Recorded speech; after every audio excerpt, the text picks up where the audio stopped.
Welcome everyone. We're glad you're joining us. We'll be starting at the hour, and if you'd like, we'd love to know where you're from. You can put it in the question and answers, I believe is where you have to answer that. And again, we're happy you're here, and we'll get started shortly.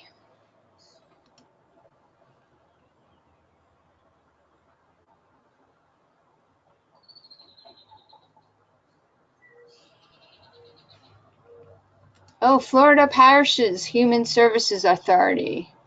Hammond, Louisiana, Julie Spears. Checking in from Kansas. Marianne says, Joe says she's from Lubbock, Texas. This is cool. I always love it, finding out where everybody's from. Robin Hudson LeBlanc says, hi, Maureen, and she's from Muskogee Creek Nation. Oh, okay. Who was that? Robin Hudson LeBlanc. Oh, okay. I know Robin. And Prairie Village, Kansas, Karen House, school social worker.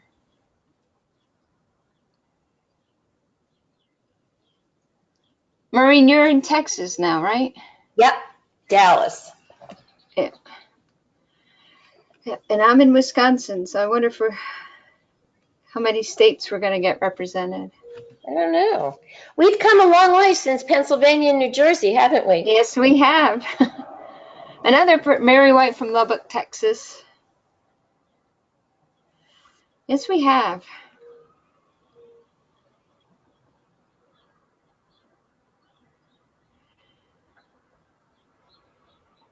Good to see people coming in. Patricia from Villanova from Lubbock, Texas. Or Nerva. I don't know, Villanova or Nova. Sorry if I'm butchering people's names.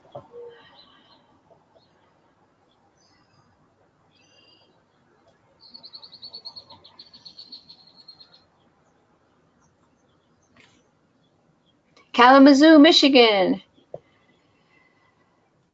Bronson outpatient. That was Stacy.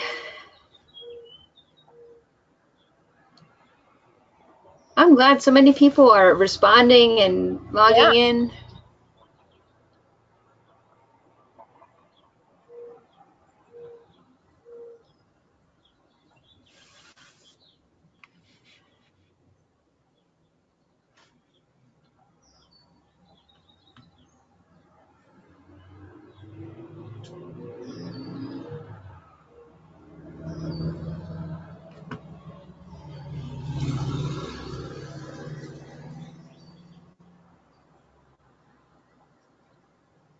Yes, I was surprised to still, like, up at 135, people were still registering.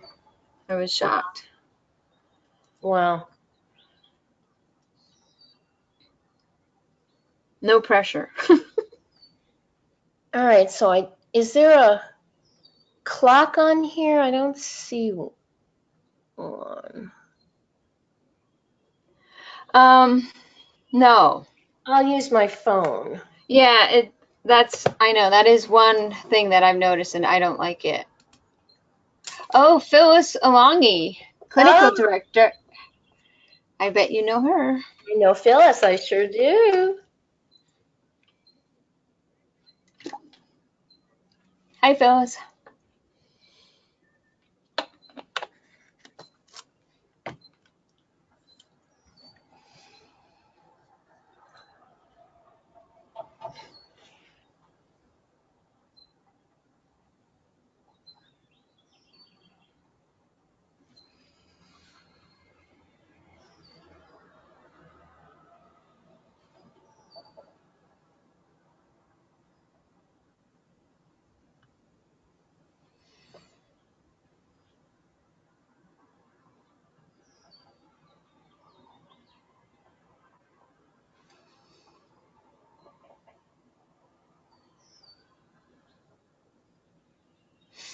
Well, I hope the weather's nice where everybody is.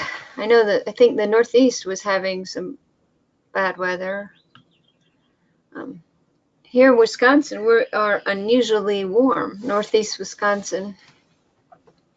It's a beautiful day, but it's warm for us this time of year, so.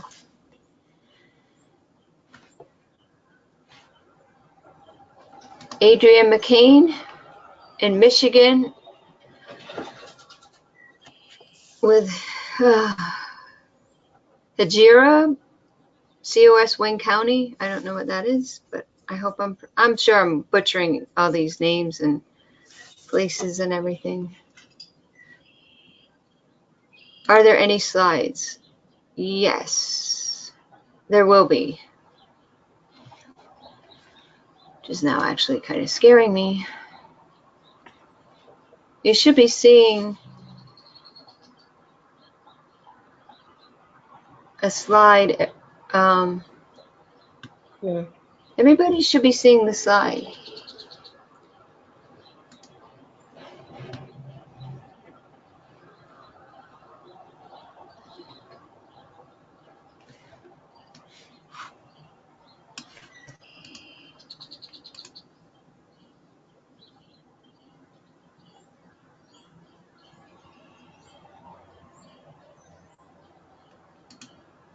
Oh, I see. If you're getting a handout before. No, I didn't think of that, Robin. Thanks for pointing that out. I know we're going to start soon. Not everybody's on, but I also want to say that if you want a certificate of attendance, I don't have CEUs, let me know. Shoot me an email and I'll get one to you. Maureen, you don't care if they get a PDF of the slides afterwards either? No, that's fine with me. Okay, and so if you also want the PDF of the slides, let me know that too.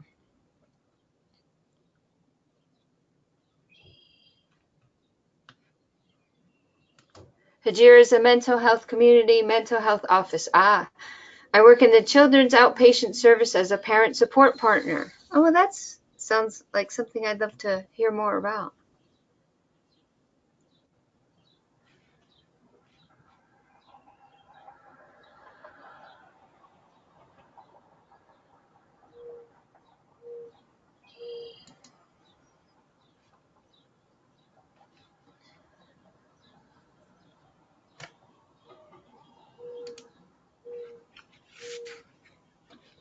Okay. And Adrian would like a certificate.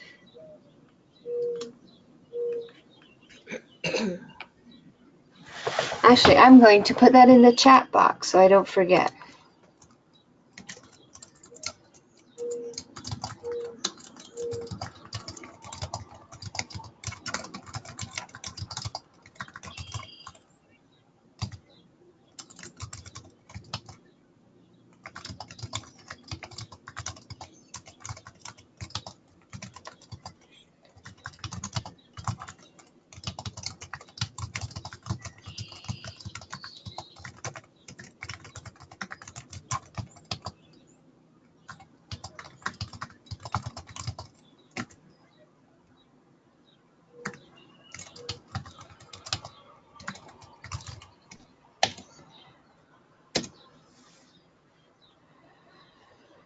Oh, okay.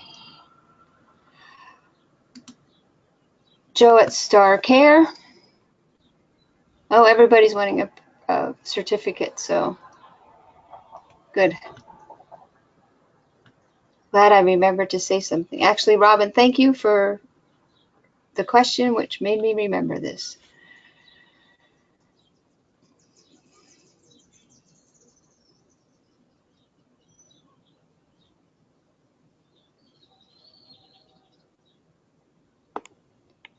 So we have 4 more minutes till we start.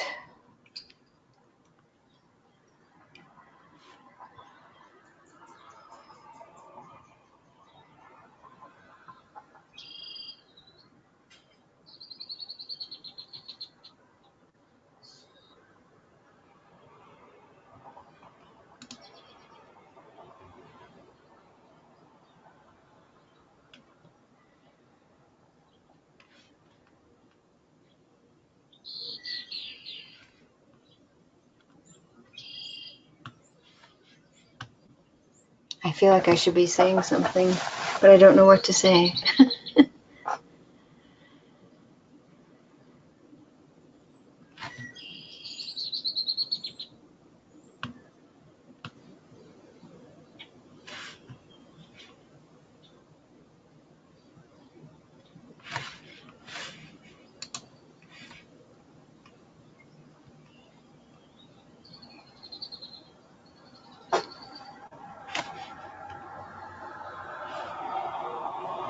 Okay, I don't have CEUs. I only have a certificate of attendance, Karen. The webinar should be an hour.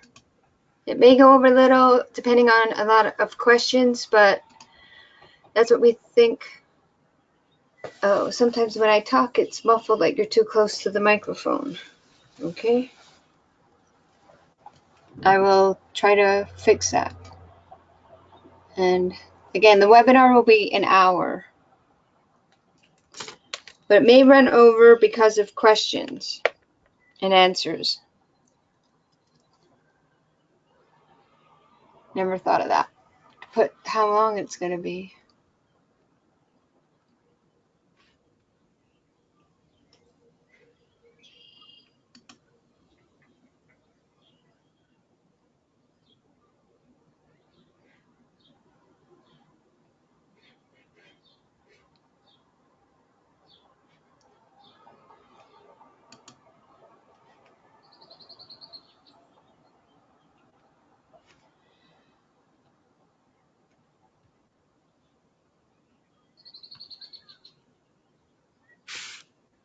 Okay, Maureen, we have 2 minutes.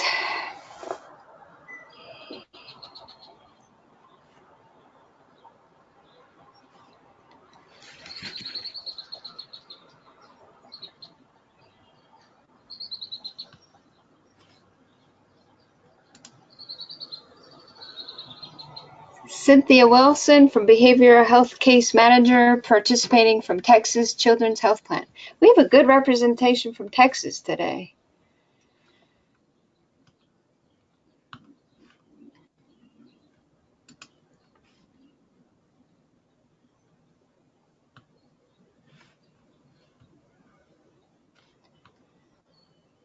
And people are definitely signing in, so we're glad you're here.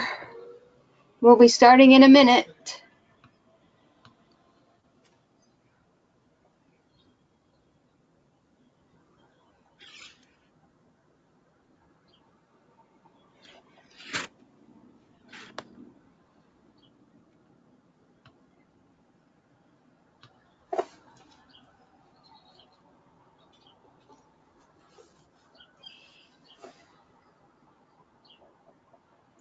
Okay, Maureen, are we ready to go? We're ready to go. Okay, then let's get started. Welcome everyone to the webinar, My Child Wants to Die with Maureen Underwood. My name is Heidi Bryan. I am a suicide loss and attempt survivor who's been working in suicide prevention since 1998, when I founded an organization called Feeling Blue Suicide Prevention Council, which is now morphed into the Prevent Suicide Pennsylvania. So it's still living, but it's in a different form. I have moved to Wisconsin now and do consulting. And one of the things I'm working on is supporting families who have experienced, who have a suicidal family member or have someone who has attempted suicide. And one of the ways I thought I can help parents and people is through webinars. So that's why I started doing the webinars. Our speaker today is Maureen Underwood. Maureen is a licensed clinical social worker, certified group therapist, psychotherapist, and a nationally recognized expert on youth suicide prevention with a focus on schools and best practice programs that enhance overall student outcomes. Maureen was a co-developer of Lifelines, a suicide prevention program, which is an evidence-based whole school program that is listed on the Suicide Prevention Resource Center's Best Practices Registry. She also developed an online suicide awareness course, Making Educators Partners in Youth Suicide Prevention, which is a free program for school staff and educators, and I believe over 100,000 people have participated in that already. Maureen has more than 30 years experience in mental health and crisis intervention, and she has initiated collaborative relationships between mental health and educational systems during her tenure from 1985 to 2000 as coordinator of a state adolescent suicide prevention project, and she authored the National Association of Social Work's policy statement on adolescent suicide, as well as being a charter member of her state's Governor's Council on Youth Suicide Prevention. I've known Maureen since 2006 when I hosted a Lifelines training in southeastern Pennsylvania. I was impressed with her then, found any excuse to work with her, and including bringing her back for whatever projects I could find, including additional Lifelines training. So I always learn something whenever I hear Maureen present or work with her, so which is one of the reasons why I love working for her. So, and that's why I am so pleased that she agreed to do this webinar for us. So without further ado, here's Maureen. Thank you, Heidi. And you can turn to the first slide. Even though, you know, I have a lot of experience in doing suicide prevention, I don't have a lot of technological experience. So I'm going to have Heidi change the slides for me. What I wanted to kind of say is, you know, I put this content together based on my experience with parents who really were struggling with the fact that their child was suicidal. And my goal is that you who are parents and guardians can learn some information to be maybe just a little better educated about mental health services and better advocates for your kids if they need an assessment for suicide risk. As you know, this is a very short presentation, but hopefully it's going to be long enough to empower you to know when to listen and when to ask questions and what questions to ask of the mental health professionals you're looking for to help you with your child's distress. I really do want to begin by saying I understand how difficult it can be to hear your child talk about wanting to die. And a typical first reaction can often be, oh, it's just teenage talk. I mean, you know, from the time our kids can talk, we do get used to hearing them tell us all kinds of outrageous things. And especially in adolescence, overstatement and drama seem to be the hallmarks of youthful communication. I really found this summed up pretty well in a book that was written several years ago by the psychologist Anthony Wolfe, and the title of it was, Get Out of My Life. But first, could you take Cheryl and me to the mall? So, you know, I think one of the ways that you can figure out how serious it is what we're going to be talking about today, and how you feel when your child makes a statement about wanting to die. Let's look at the next page briefly, Heidi, to talk about what some of the feelings that come up that make it so hard to accept the fact that a child wants to die. And you're going to hit this, each one of these is animated. You may hear people say things like, you know, I don't think their life is that bad to me. And when we use our parent perspective, yeah, maybe their life isn't as bad as we think. You know, when you're a grown-up, you begin to understand that people have bad weeks, we have bad months, sometimes we have those bad years. I often call them the year of the locust. But we have perspective to put it, you know, into some context. What's so important to remember is kids don't have that perspective, and their perception of time is very, very different than ours. They live in that eternal present. So if I felt bad last month, and I felt bad last week, and I felt bad yesterday, it means I'm going to feel bad forever. The second point on here is wanting to make feelings go away, and I don't think there's one of you listening who doesn't want to take away sadness and upset from a child. Our natural response to something like, oh, my life doesn't seem worth living, usually is an answer designed to make things better, like, oh, come on, you're going to get through this, or it's not that bad. What should you say? Well, we'll get to that a little bit more later. The next point is that your child says it all the time. Well, that's all the more reason to try to figure out why. You know, I want to use this analogy because I think if your child complained about a physical ailment all the time, for example, not being able to see the board at school, which is the reason they give you for not being able to do their homework assignments, well, you would probably take them to an eye doctor to get an exam to check it out, right? Well, this is really no different, which moves us to the point of not making an attempt. There is some small comfort in not making an attempt. And research does tell us that most kids do talk about suicide before their attempt.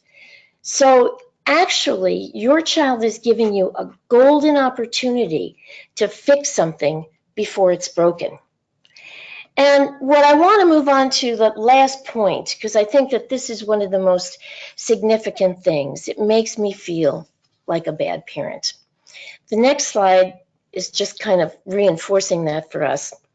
This may be the biggest barrier and myth of all. Suicide isn't about parenting. Suicide is a very complicated problem, and lots of different things combine to make someone feel suicidal. If it were as simple as being about parenting, anti-suicide parenting courses would be the quick fix, wouldn't they? But there aren't courses like that. Where parenting does come into the equation, however, is in your ability as a parent to get help for your child. The next slide addresses one of the other myths that I want to talk about, which is suicide is not about wanting to die. Suicide is so much more about wanting to escape from overwhelming emotional pain and what's usually perceived as an intolerable life situation that your child feels they can't solve it any other way. That's what suicide's about. So how does knowing that help you? Well, it gives you a much better response to your child when they say, I want to die. Instead of something like, it'll get better, use these words. What's going on in your life right now that makes you feel like you'd rather be dead? And then listen to the answer. Don't try to fix it or make it better. I do, though, want to touch very briefly on some of the reasons that your child might be feeling suicidal. And the next slide, kind of shows you it's so important to recognize that there's a whole lot going on in their brains that it's really creating some of the suicidality. But if we look at what we call risk factors, and it's kind of illustrated on the next slide, the definition of a risk factor, it's really very simply a combination of characteristics that increase risk for suicide. It's that simple. They don't cause suicide. They simply elevate the risk, just like risk factors for heart disease. They don't cause a heart attack, but they simply increase the risk in a person who has them. These risk factors are determined by research, the ones for suicide, just as the risk factors for heart disease are determined by research. But before I go through these categories, I want to say something. This is research-based, but I don't want these risk factors to mislead you. If your child doesn't have any of these risk factors, they may still be thinking about suicide. For a second, let's go back to that heart disease analogy. I'm sure every one of you has heard a story about someone who was in absolutely perfect health. They exercised, they ate right, they didn't drink, and then they have a heart attack. So there is a small percentage of people who might not have these risk factors or demonstrate these risk factors who still may be at risk. So I want to kind of put that caveat there before we go through these. Individual, kind of at the top of these circles, it really talks about age, having a family history of suicide, some kind of mental health problems like anxiety or depression. Substance abuse is a big one, and we're going to kind of touch on that again later because it's one of the things I've seen crop up so frequently, particularly in communities that have had episodes of suicide contagion. We have personality traits like impulsivity or aggressiveness. On the side, you see those societal factors, and what goes into some of those societal factors is really kind of what the attitude of your cultural group is, not just about mental illness and suicide, but also about help seeking. I can't emphasize enough. One of the things that, we know and we forget sometimes is that most of us in life have problems. No one escapes unscathed. It's not having the problems that causes the difficulties, however. It's not getting help for them. So I think it's so important to recognize that having an attitude that says we don't go for help can really create additional problems. Relational factors at the bottom include things like having a significant loss event, someone who is really important to you, feeling isolated or disconnected from your peers, being involved in bullying in any way, being someone who is bullied, being someone who does bullying, or someone who is a bystander to bullying can also increase risk. And in terms of community factors, we know that being exposed to a suicide of someone who is a role model or a peer can increase risk in vulnerable kids. The other questions, though, I want you to ask about your community is, do you have accessible treatment for substance abuse and mental health problems? This is the other important question I just kind of referred to. What's the attitude in your community toward underage drinking? Do you come from one of those communities where, it's not such a big deal? I was in a community recently where they talked about underage drinking. The only thing they were concerned about was hard alcohol. Beer and wine didn't really count. How easy it is in your community to get access to deadly means like firearms. And the one risk factor that is really the most significant of all of these is having made a previous attempt. Now, these risk factors don't exist in isolation, and if you kind of punch the next slide, Heidi, you'll see they all kind of have to interact in a certain way so that it really is when they come together that's what really elevates the risk.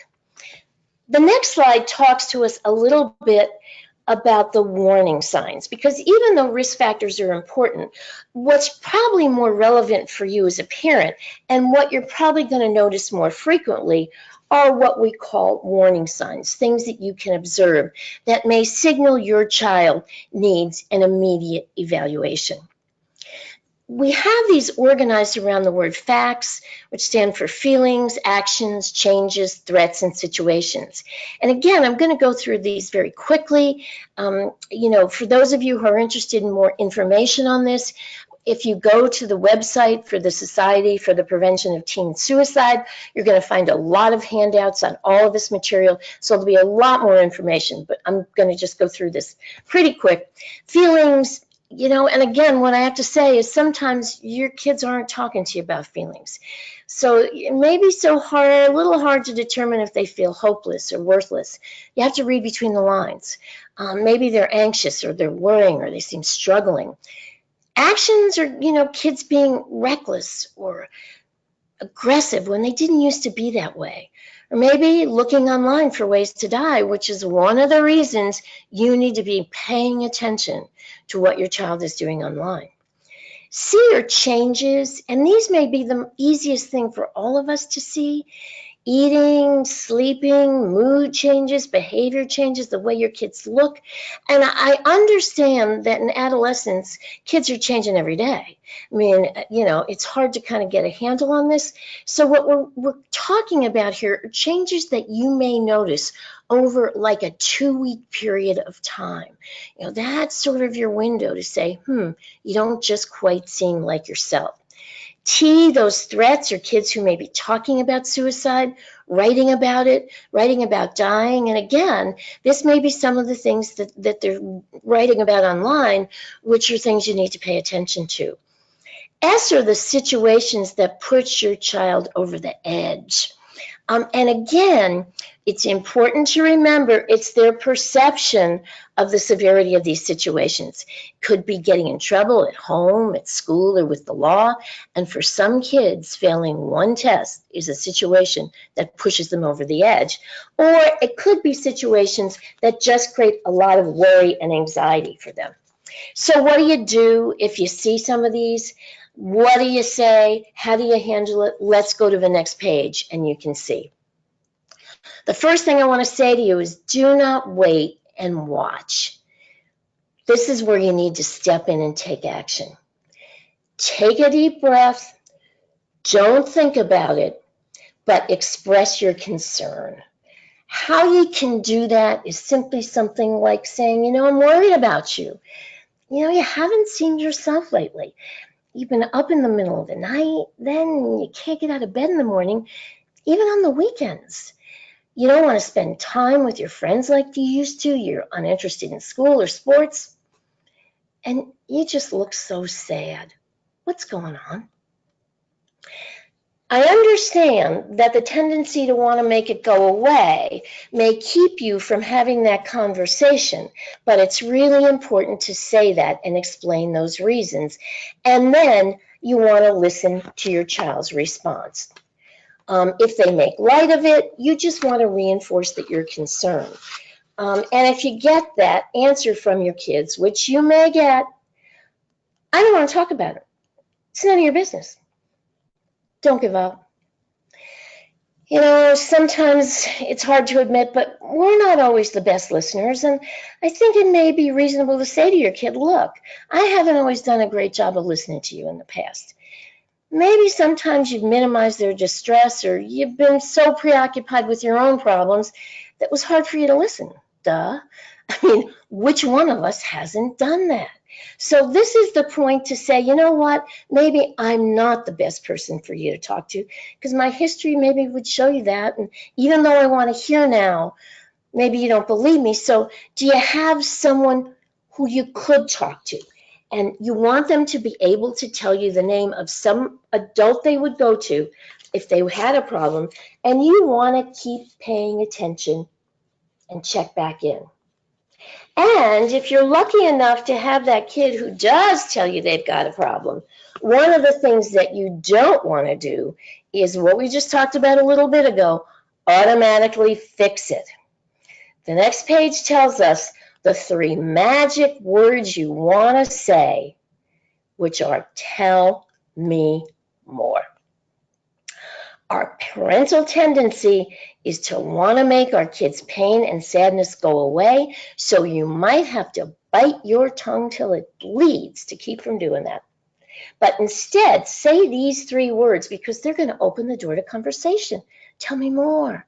And remember, these are the words to use no matter what your child is going to tell you. I hate school.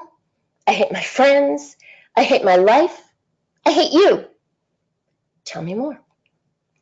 So, once you do that, and maybe you're going to get some information that concerns you, or maybe you just want a second opinion. You're not sure what to do all of this. Where do you go? What do you do? The next slide kind of points that out to us with a picture of a woman who's looking extraordinarily confused. Well, the place to start are the resources in your community. So let's turn to that page.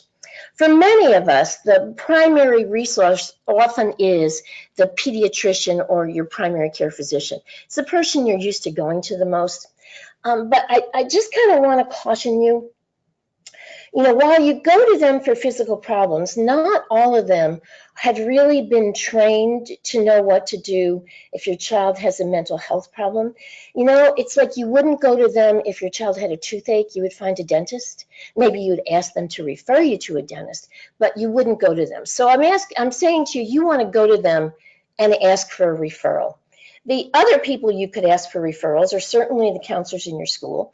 And you don't have to tell them what you want a referral for. You can simply say, I would like to get some professional help for my child, and I wonder if you could give me some names that I could check out. You also might be able to go to someone in the clergy. There's a lot of clergy members who have training in pastoral counseling, and if they can't handle it, they may be able to refer you somewhere. And the second line kind of tells you who mental health professionals are, gives you a little bit of a diagram. And all the people on this list have different types of training. They have different kinds of advanced degrees. But what they have in common is their ability to talk to your child, to try to figure out what's going on with them that's got them feeling the way they do. So they're going to do what we call an assessment interview. And if we turn to the next page, you're going to see what goes into an assessment interview. By the end of it, they should be able to have addressed these three goals. The first one is to answer that question, what's going on in my child's life right now that's contributing to these feelings? In assessment language, this is what's called the presenting problem. And it's really important to identify this because it really tells you what's creating that tipping point for your child. The final straw that's making them feel today that maybe their life isn't worth living, that wasn't a way they felt 3 days ago or 3 weeks ago or 3 months ago. So what's happening right now? Regarding that second goal, this is where they're going to ask specific questions that are really designed to get at how much risk there is that your child may have a plan or carry out that plan for suicide. Based on the answers to that question, they're going to come to goal 3, which is to determine what the least restrictive level of treatment is needed to keep your child safe. And the 2 words in that sentence that are the most important are restrictive and safe. Hear these, because sometimes you may think, oh my gosh, my child needs to be in the hospital. That's the place to keep them so that they don't act on this. And yet that may be something that is more restrictive than your child needs. So hold that thought. We're going to talk about that a little bit more, but I want you to know these are the key things in determination. There may be several outcomes based on the person who's doing this assessment, the answers to that question. First of all, this provider may be able to provide the treatment to your child on an outpatient basis if they feel that your child doesn't need the safety that's guaranteed by a hospital stay, okay? The second thing is they may refer you to someone else for outpatient treatment. And the reason that they may do that is, for example, they might have a waiting list, so they don't have the time to or the opportunity to see your child right away. Or your child may have an additional problem, like, as we talked about earlier, substance abuse. So they need someone who's got a specialty in that. So don't take that as off-putting if they make that referral. They're really trying to get you the best help they can. And then they may come to a place where they feel like perhaps you need some screening in your local emergency department for a more complete psychiatric assessment of risk. So that's going to take us to the next page where we talk about what happens when you go to that emergency room. You know, and I have to tell you, when I was thinking about coming up with some sort of picture to illustrate an emergency room, I found myself thinking about, all the times through my life where I'd been to the emergency room, either for myself, for my child, and no matter what the reason was I went, the one thing that every single visit had in common was I needed to be prepared to wait. So that's why there's a picture of a clock here. You need to be prepared to wait.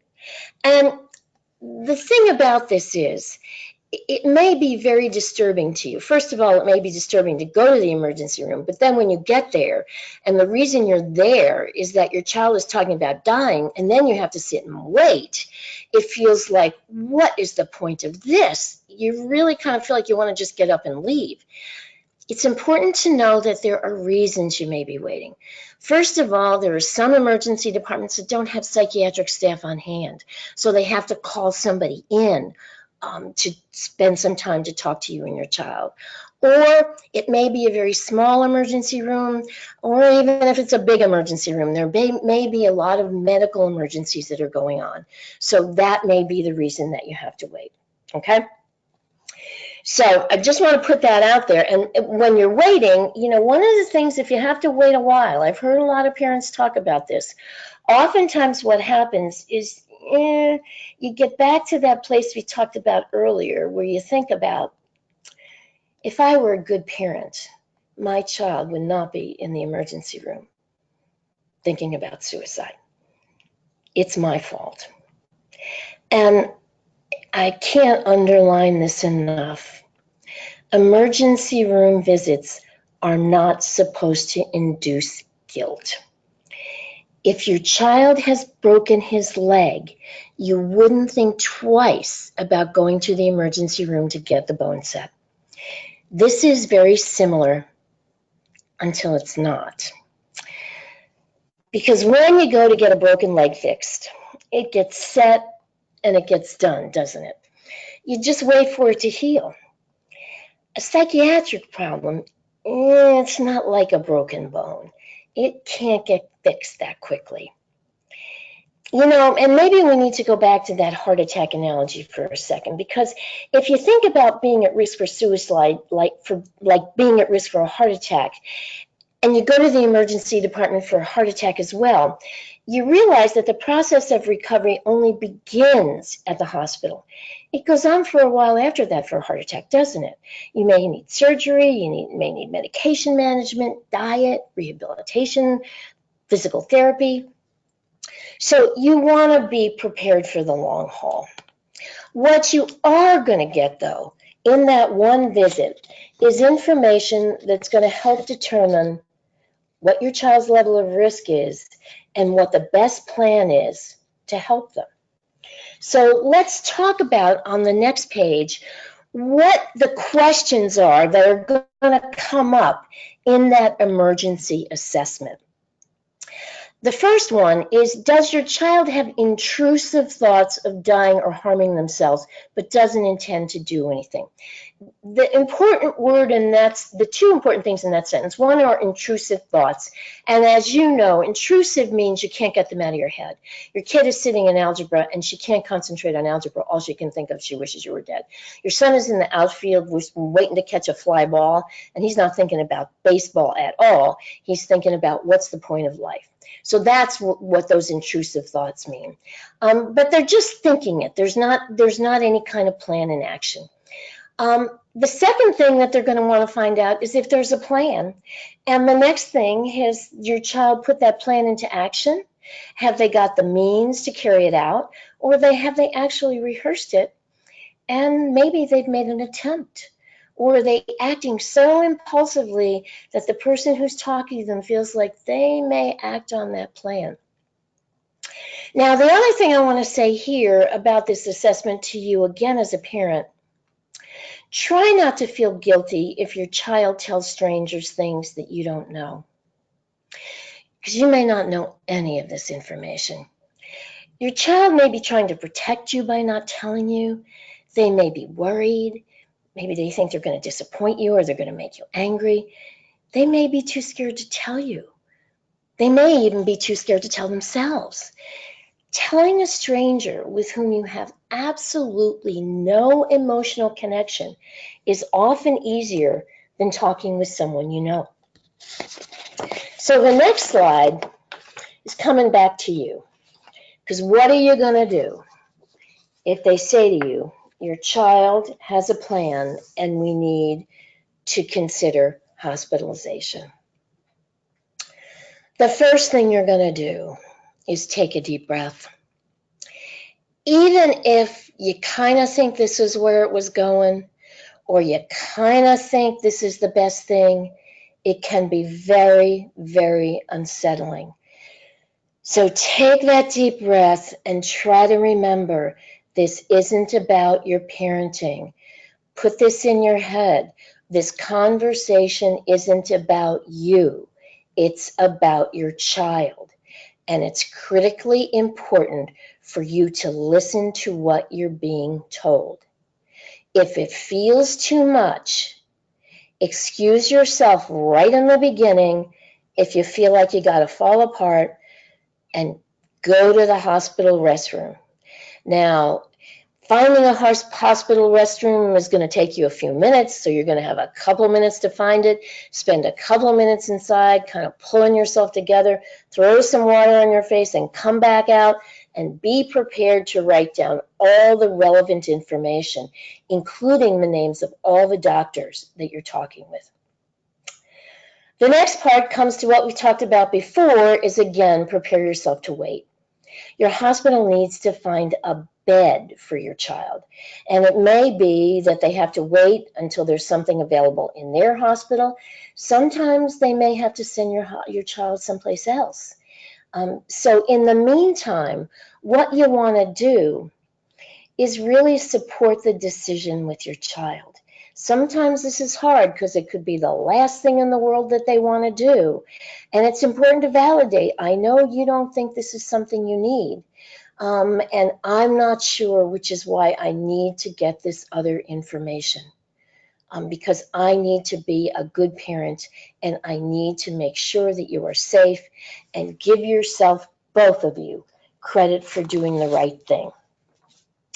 So your child goes to a hospital, and what happens after that? Well, let's look at the next page.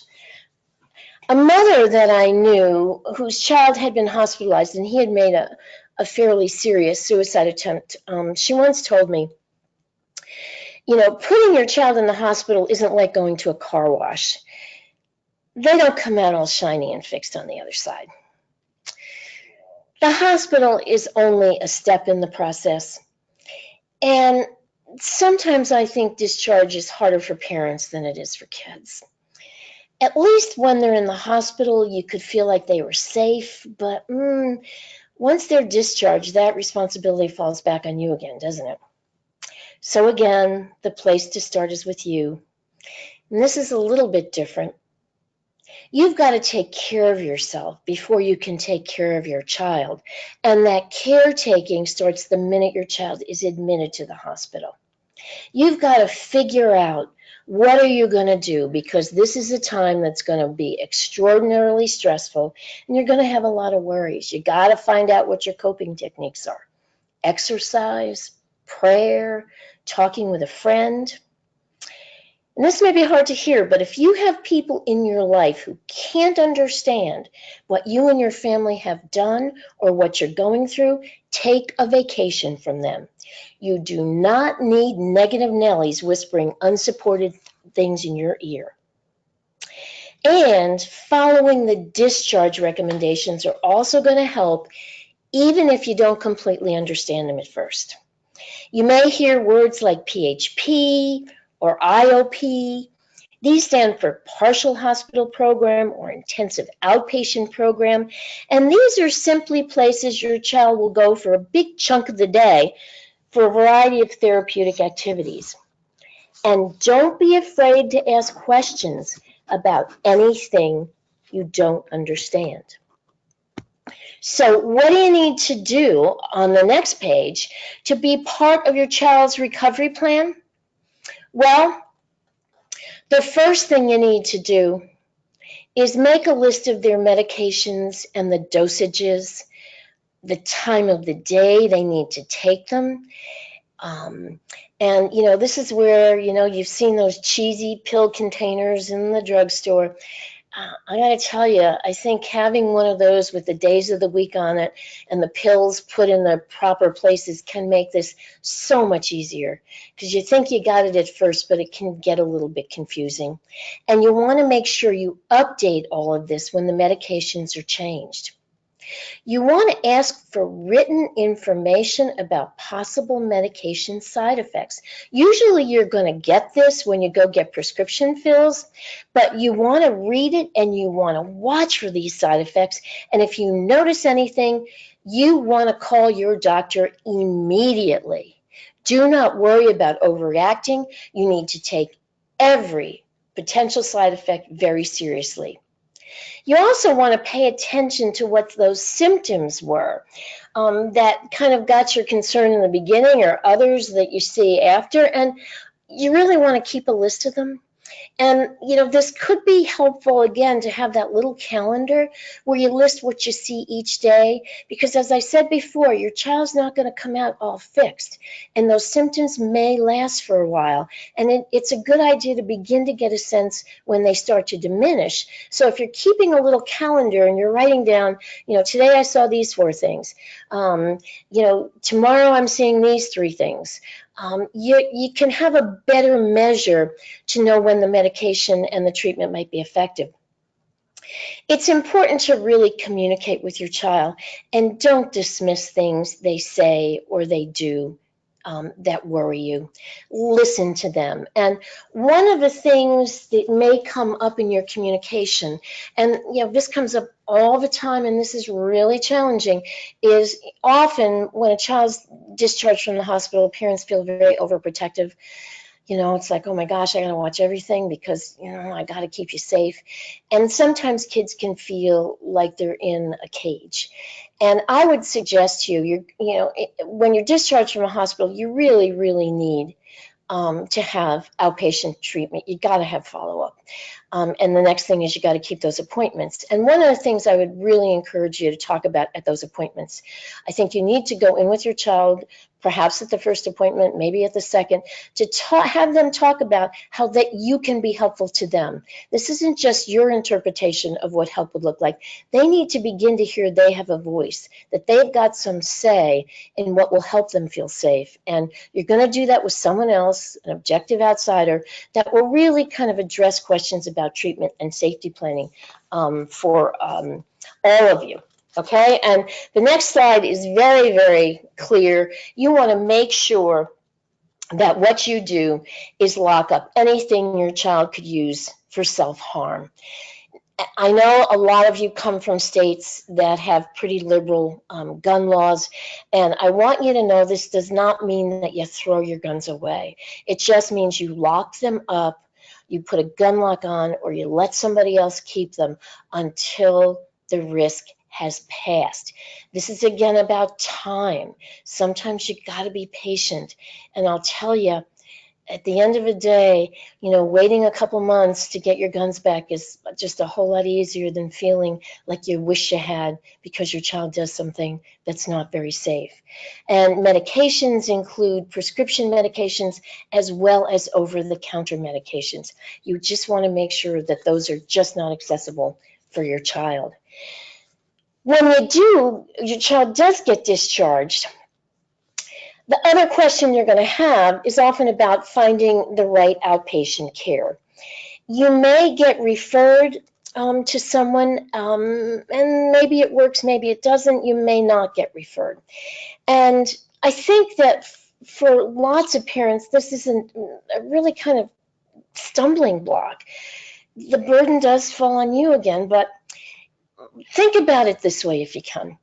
One of the reasons you were most likely anxious when your child was discharged from the hospital is that you were feeling that you had to keep them safe from themselves. It was totally on your back. So if you can find the right outpatient care with someone you trust who is also acceptable to your child, and I understand those can be two tricky things to put in the same sentence, but you can actually feel some degree of control in what has seemed like an uncontrollable situation. And you may feel just a little less helpless.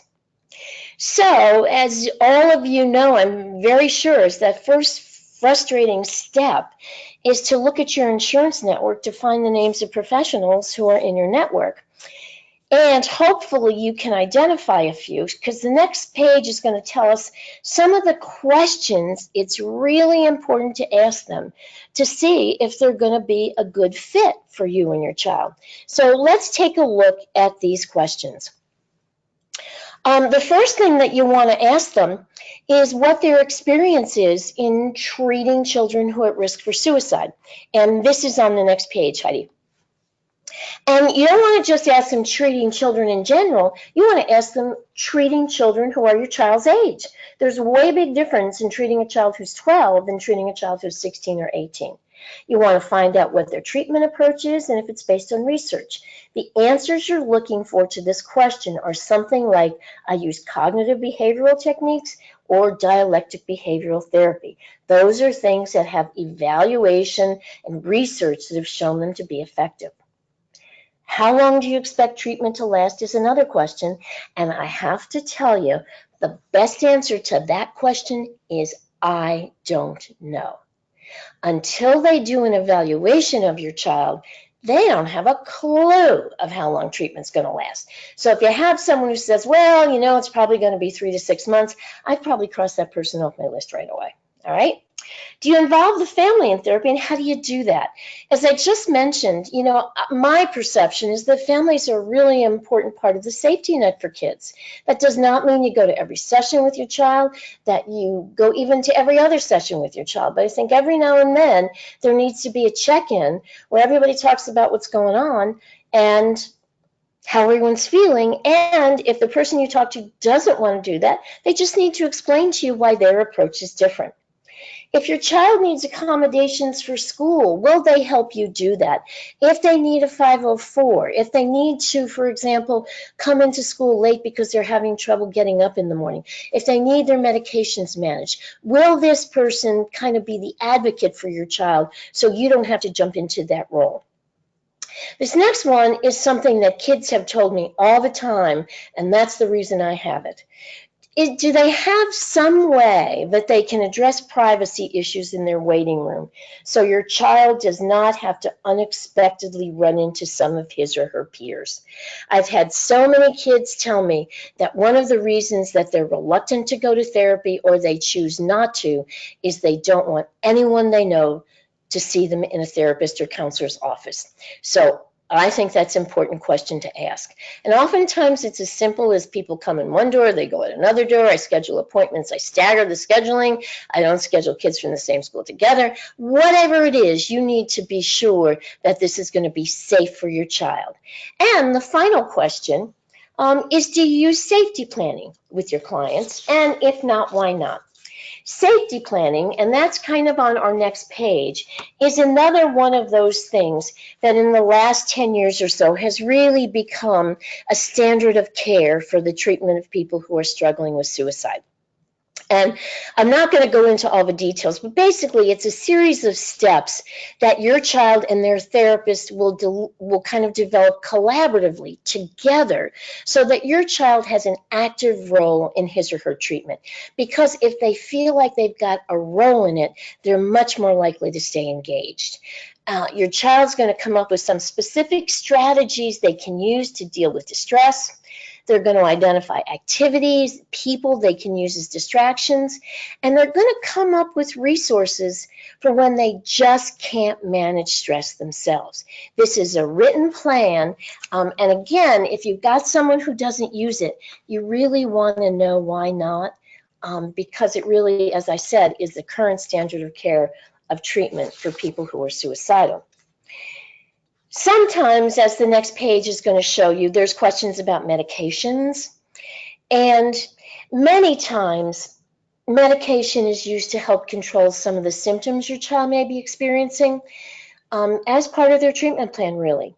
So again, we come back to your role as an educated consumer. And here are some of the questions you want to ask if medication is being prescribed. And we've got this list on our next page. You want to know why they're choosing a particular medication, and you want them to tell you what the generic name is, because again, the way medication is managed these days, they may say to you, I want to put your child on Prozac. You go to the pharmacy to pick it up, and you get these pills called fluoxetine, and you go, this isn't what my doctor said. So you want to find out what's the generic name, because most likely you are going to get that generic prescription. You're going to ask them, if it's effective, what's it going to do for my child? What are the symptoms that he or she is having right now that this medication is going to address? And how long do you think it's going to take to work? Don't be surprised if they tell you you might not know for a month or 2 months. A lot of these medications, they're working on neurotransmitters in the brain, so they just don't hop to it. It's not like taking one of those Z-Packs for you've got some kind of flu bug or whatever bacteria infection. You take a Z-Pack and it's gone in a week. This may take longer. You want them to tell you what they see as potential side effects, even though, as I said, you're going to get written information from your pharmacist that's going to tell you what the side effects are. You want to have the doctor tell you what he might expect with your child. You also want to find out how this medication might interact with other medications your child may be taking, including those things that are over the counter and including things that have absolutely nothing to do with emotional issues like their asthma medication. You want to know, is there going to be some interaction with that? And how is this physician, because this is usually going to come from a physician, going to monitor the medication's effectiveness? Oftentimes, what they're going to do is they're going to ask you to come back in a couple of weeks, maybe sometimes in a week, depending again on, what they think is best, and then routinely come in at a month or so for medication management, because they want, and that's an important thing to do. You don't want somebody who gives you a prescription and just randomly renews it every 30 days. You want someone who's really paying attention to the effectiveness on your child. And the final question is, if you're going to discontinue this, can you do it gradually, or can my child just stop at cold turkey? There are some medications, if you don't discontinue them gradually, you get very, very ill. It's almost like getting flu symptoms, and they last for a while. So that's an important piece of medication information, because sometimes some of those older kids may just stop on their own, and they need to understand, if you stop this, you could make yourself physically ill. Okay? So the last place we want to go on our last picture, again, is the place that we started, which is back to the issue of taking care of yourself. And, I've kind of given you some ideas. I want to turn it over to Heidi at this point to talk a little bit about some of the ways she can kind of give you to really help you through what is undeniably a challenging process. So Heidi, take it away.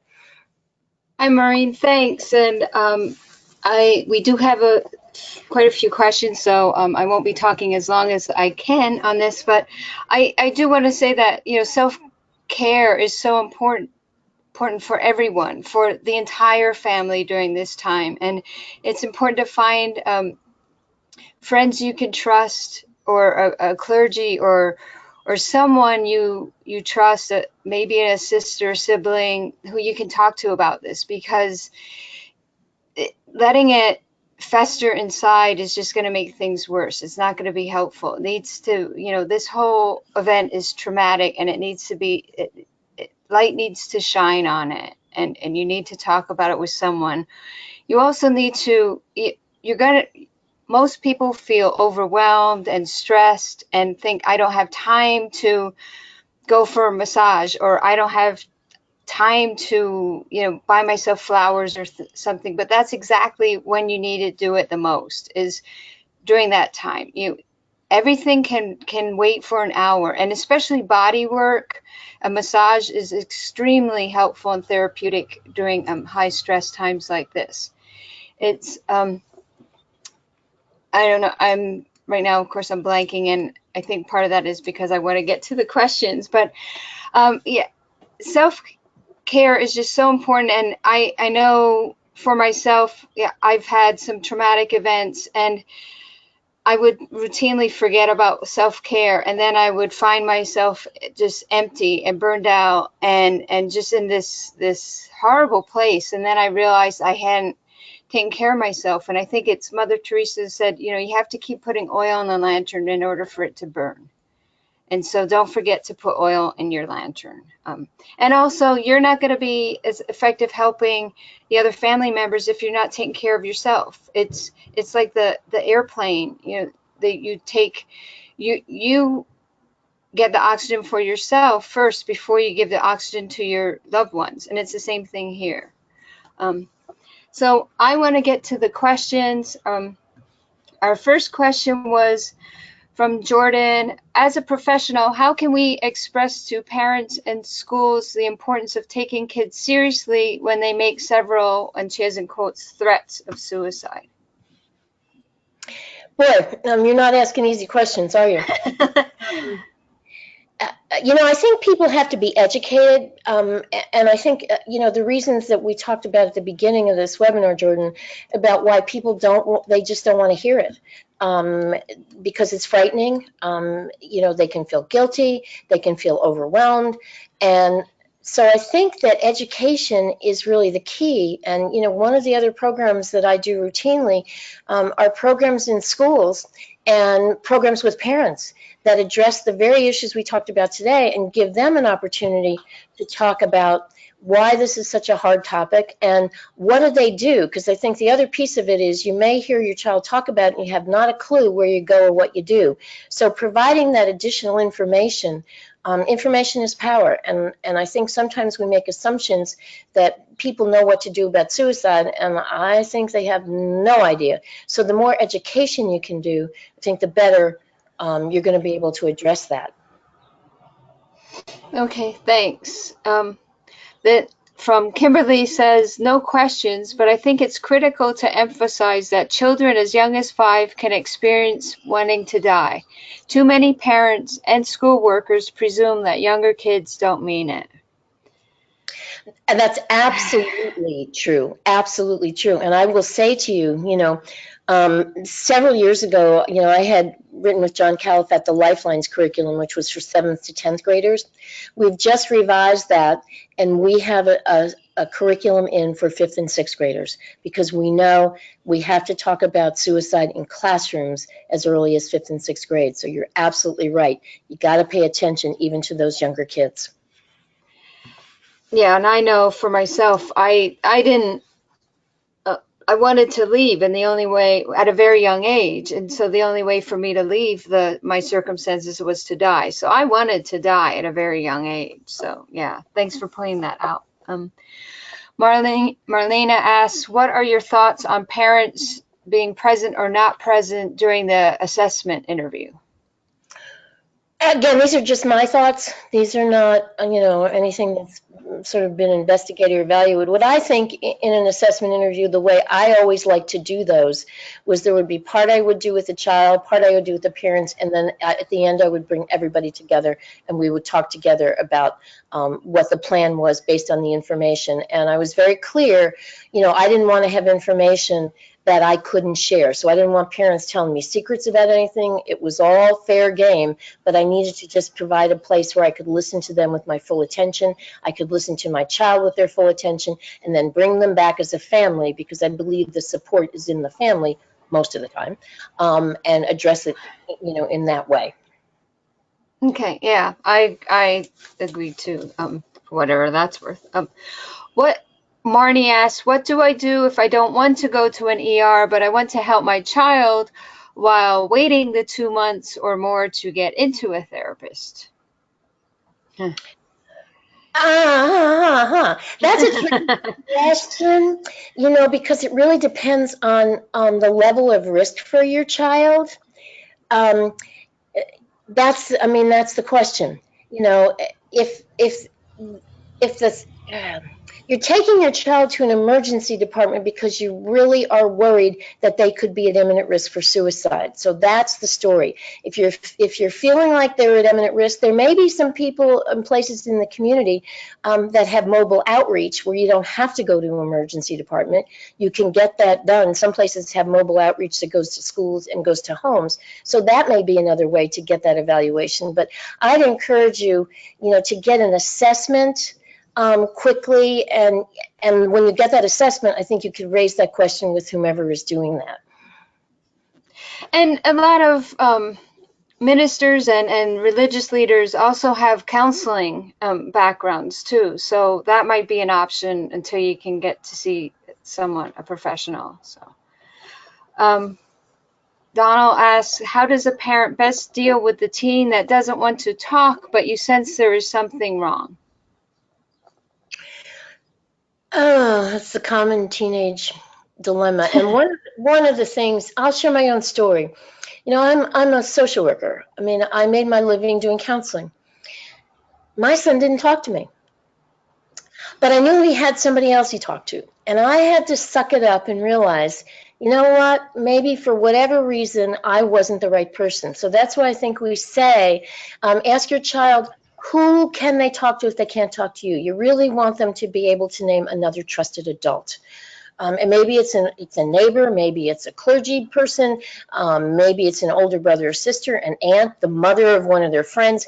There needs to be someone in their life they can talk to, and then, you kind of just sort of deal with the fact that you might not be the best person for that conversation.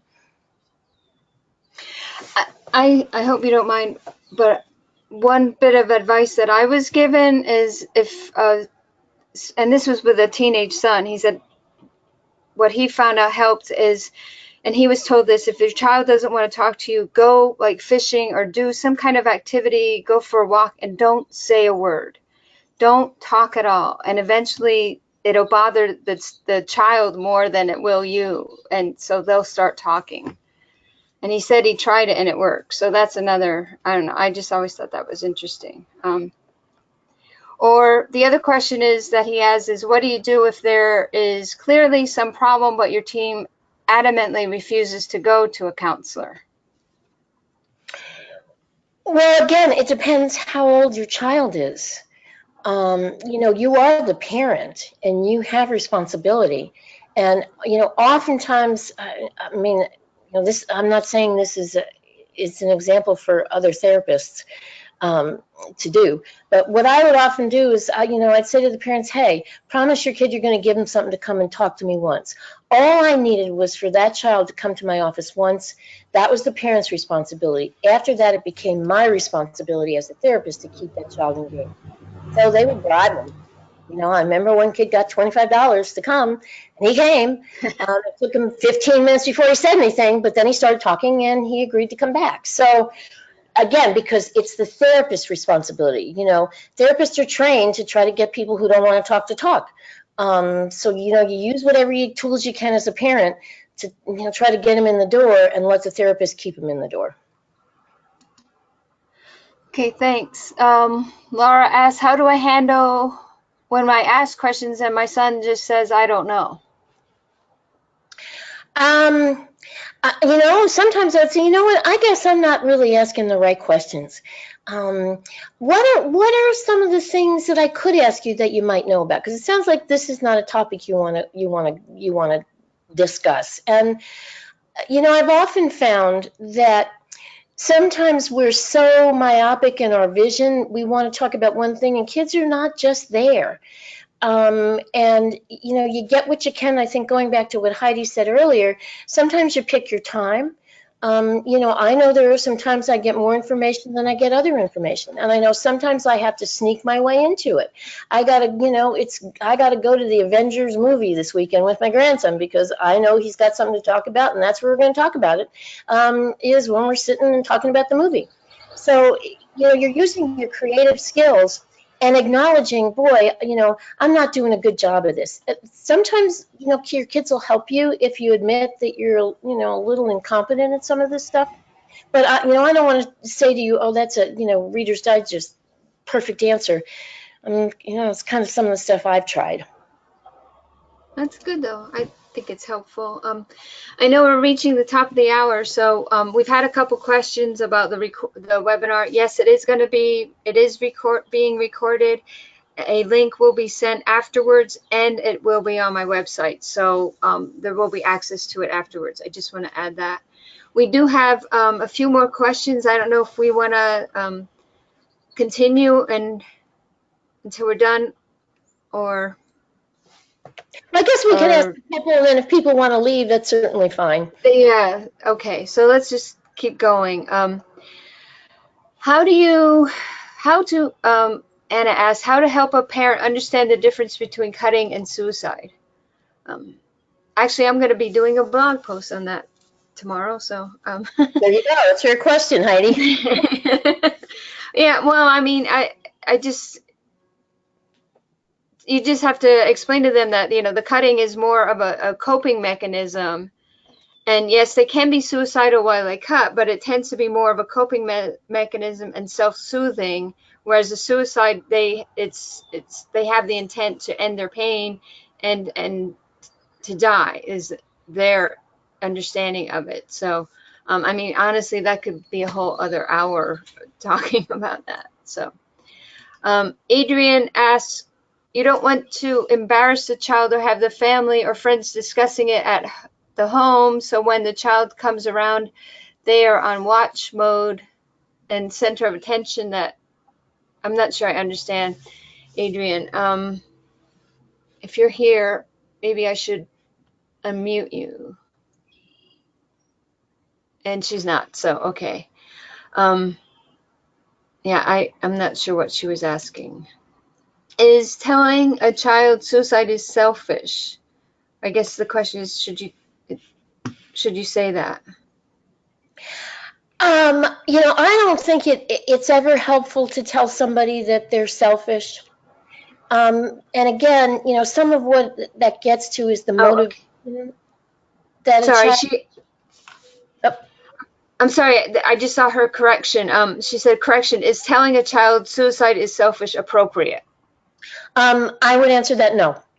Okay, that's out. Because, I think the reality is that the reason when you get to a point where you hate yourself so much you want to die, you're not thinking about anybody else. You're really not. You're not thinking about how your family's going to feel. You're not thinking about how your brother and sister are going to feel. You're just thinking you want to end the pain. And I think lots of folks in this, I would say this is across the life cycle, make a determination that it's a selfish thing to do. And I think that that adds to the stigma of suicide when we frame it that way. I think it's about ending pain. And it's not a good solution, but I think it's somebody who can't think clearly, and that's the best place they come to. So, I wouldn't say that to a kid or an adult. No, me either. So thanks. Yeah. Okay. One. Oh, no, there's two questions. One more is from Bonnie. We have been waiting over 3 months for a pediatric psychiatrist here in Alberta to get an assessment done. It has been a nightmare, in and out of hospitals because the doctors discharged my child because the mental health care system is so broken here. We currently have a lady from mental health that is working with us trying to speed this up. Hopefully this is not the case everywhere. And I would hope so too. And I would hope for you, Bonnie, that this gets taken care of as soon as possible, because I just can't imagine the level of frustration with that. Mm. So, Yeah, I hope so too. And finally, the question is, do you have any suggestions for talking to kids about the upcoming release on the second season of Netflix 13 Reasons Why? oh, what a topical question. Um, I think it's real important. I think it's real important to talk to your kids about it, because you know that most likely they're going to be watching it. Hopefully, you had a conversation with them after the first season. Because that was a pretty disturbing series, and lots of kids watched it.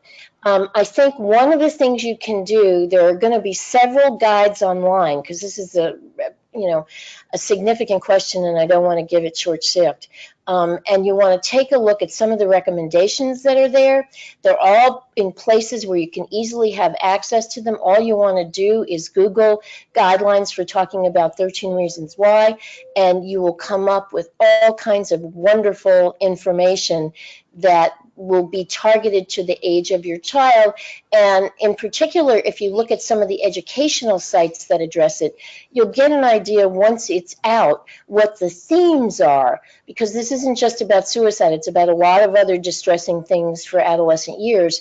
And they'll give you some direction about how to ask questions about the variety of things that are embedded in it, so you sound like you know something about it. So I would educate yourself first and then talk to your kid. Yes, and I know that the National Suicide Prevention Lifeline has just sent out talking points to all their call centers, so that so if you call them, they'll have talking points for parents. And also, Dr. DeQuincy Lazine last year wrote a book, 13 Answers to 13 Reasons Why, and he is planning on updating that again for this year. Hopefully that'll be out in a little bit. I don't know when exactly, but I know he's working on it, and he has also agreed to do a webinar for us sometime as soon as he has to watch the whole season and then write it, so there's some time. But I would also, don't forget your crisis centers, because they have been issued a paper on how to deal with that for parents. So that's it for the questions. I want to thank everyone for hanging around and attending this webinar. It was I was blown away by how many people signed up for it, and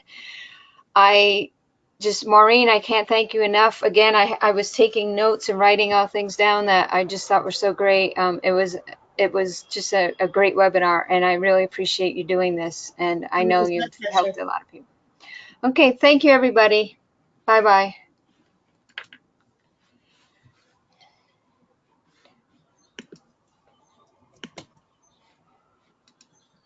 Heidi? Yeah, I'm trying to end it.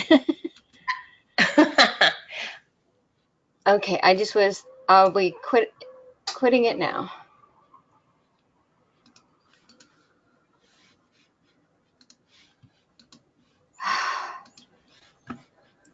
So I think it went well. Oops. Yeah, and some people are still on, so Have they done their evaluations? I don't know.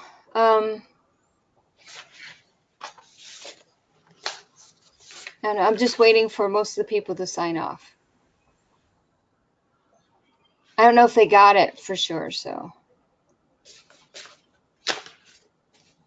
Tell you what, Maureen, I'll call you, okay? I'm going to end the webinar and then I'll call you. Okay? Yep. All right, thanks. Bye.